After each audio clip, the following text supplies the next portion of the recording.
So there are a lot of things that great investors should not be doing. But there are 5 things that are absolutely essential for any investor to remember and to never forget in his investing career, because even though they sometimes seem to be very, very simple, they are essential to having actually great returns years into the future. So the first one is never buying companies that have no track record and no profits. So why is track record so important for any investors to understand? Is for one simple reason. While past does not predict the future, it does show us a lot of different trends. Those trends can indicate to us whether the company is good or not so good, and to basically give us a projection of what to expect if things continue to be in the same exact way.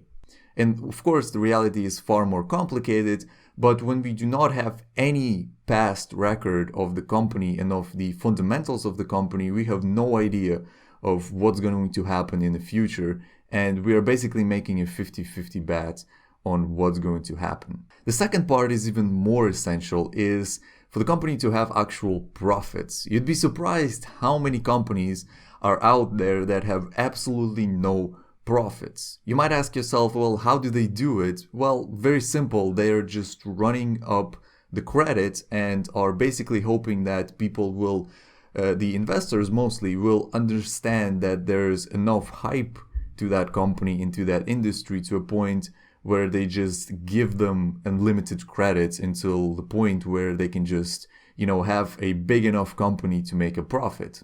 The problem with that is profit is never guaranteed. And so even if that company is able to get enough credit to survive for 2, 3, 4, 5 years, we have still no guarantee that they are able to make the business model good enough to a point where they actually start earning profits on the sales. There are a lot of startup companies that suffer from this issue, and when a lot of people are joking around how IPOs are so bad and such an awful investment, this is what they mean, because a lot of IPOs in the recent past have no track record of profits. In fact, they're losing money every single day, and so it is essential to have a company that has at least some kind of profit and is showing to have potential to improve that profit margin. And of course, there are going to be some exceptions to this rule. There are going to be companies that actually make out of the unprofitable situation and actually do start getting profits. The problem with that is that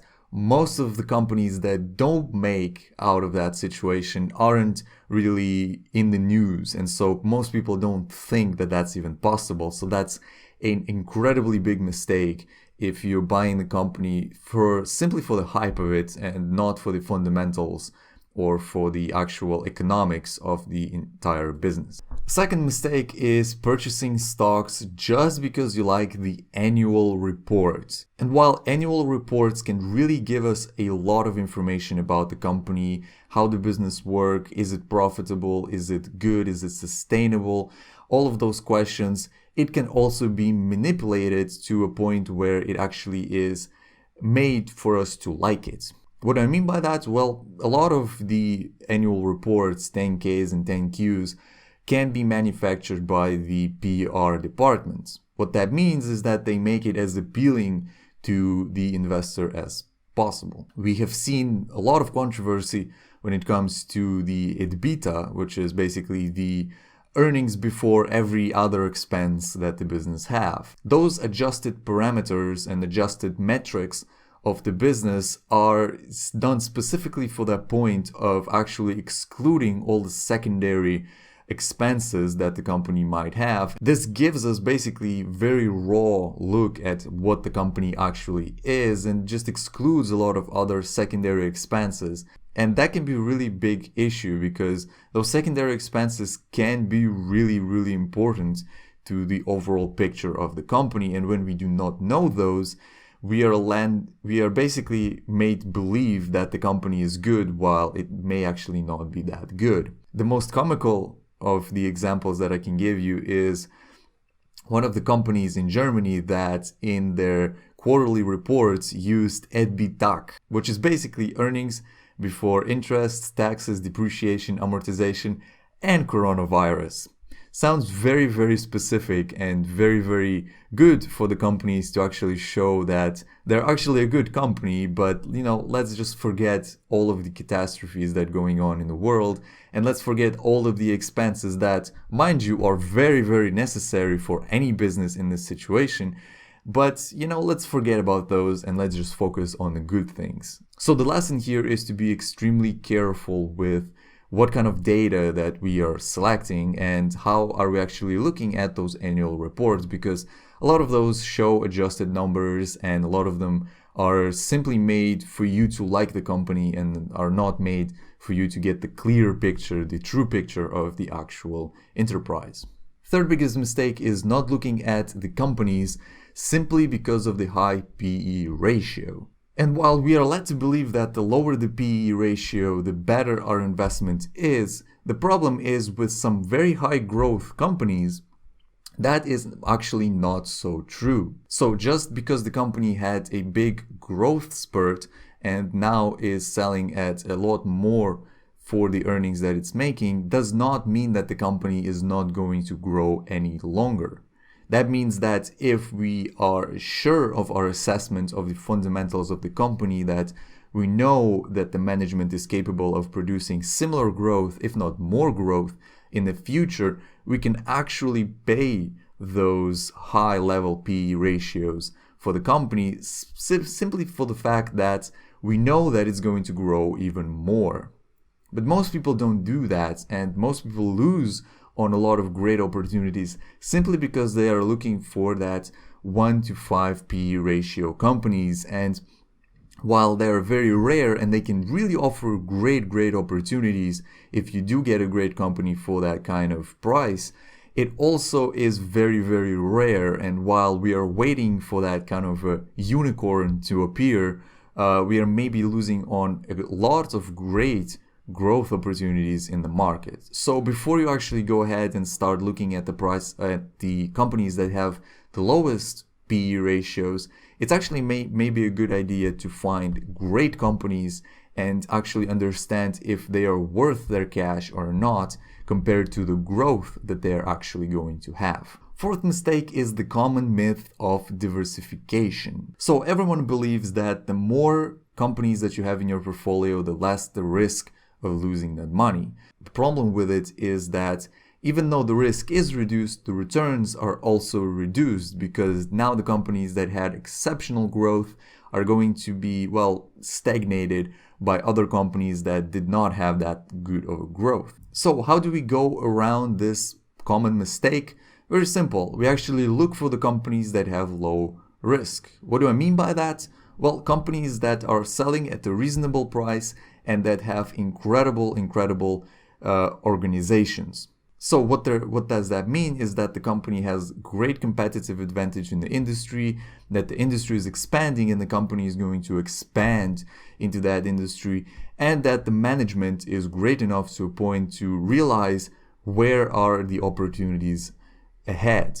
What that means is that even though the industry might not produce good results, the management is actually going to be able to explore other opportunities. This basically puts the company in very, very safe position to be in. And as long as you don't extremely overpay for the company, we can actually be pretty much secure to the fact that this is a very low risk company. So if we have, imagine 5 different companies just like that, we understand perfectly well every single one of them. We understand exactly what they do, how they do it, and we know exactly the advantages and disadvantages that they have. We can be very sure of the risk that we are running, and we don't really need to dilute our portfolio with other stocks that we do not know as much as we do know other stocks. This basically gives us both the security and the reduced risk of, investment. And it also gives us a lot of profit opportunities because we are not capping ourselves off with other below average investments. And the fifth and the final one is probably one of the most incredibly bizarre and stupid ones, is actually trying to get better price for your entry position. What I mean by that is, for example, we find a perfect stock. It's great price, it's a wonderful company, and so we want to buy it. The problem is it's actually fluctuating pretty frequently during the day. And so we think to ourselves, well, since it's fluctuating so much, let's go ahead and try to get a better bargain. So we're basically waiting for the price to go down a couple cents so we can capitalize on the lower price of already great investments. The problem is we do not control the market, and the market is very irrational in what it does during the day and even during the week. So what that means is that if we don't take that opportunity and we wait for something else, the worst case scenario is that we simply lose out on all of the investments because, well, the price might just go and shoot up the next day and we are basically left with nothing but a lot of cash and no good opportunities. In the best case scenario, the price actually goes down a couple of points, and so we actually get to capitalize on a few cents difference in our entry point. So if we're comparing that, it's not going to make that much difference. So even in the best case scenario, it's going to be still pretty insignificant, the difference that we're going to make. So the lesson here is really that we do not need to wait for a better deal. If we have already a great deal, a great company that's selling at a pretty good price, we should take it. No matter if it's up a couple of cents or if it's down a couple of cents, we should take it. There's no really reason to actually wait and see if the market actually ends up going down, because most of the time we're just gonna get burned. So these are the top 5 mistakes that a lot of people make when it comes to investments. These are such small and stupid errors that we most of the time just let them go by. And so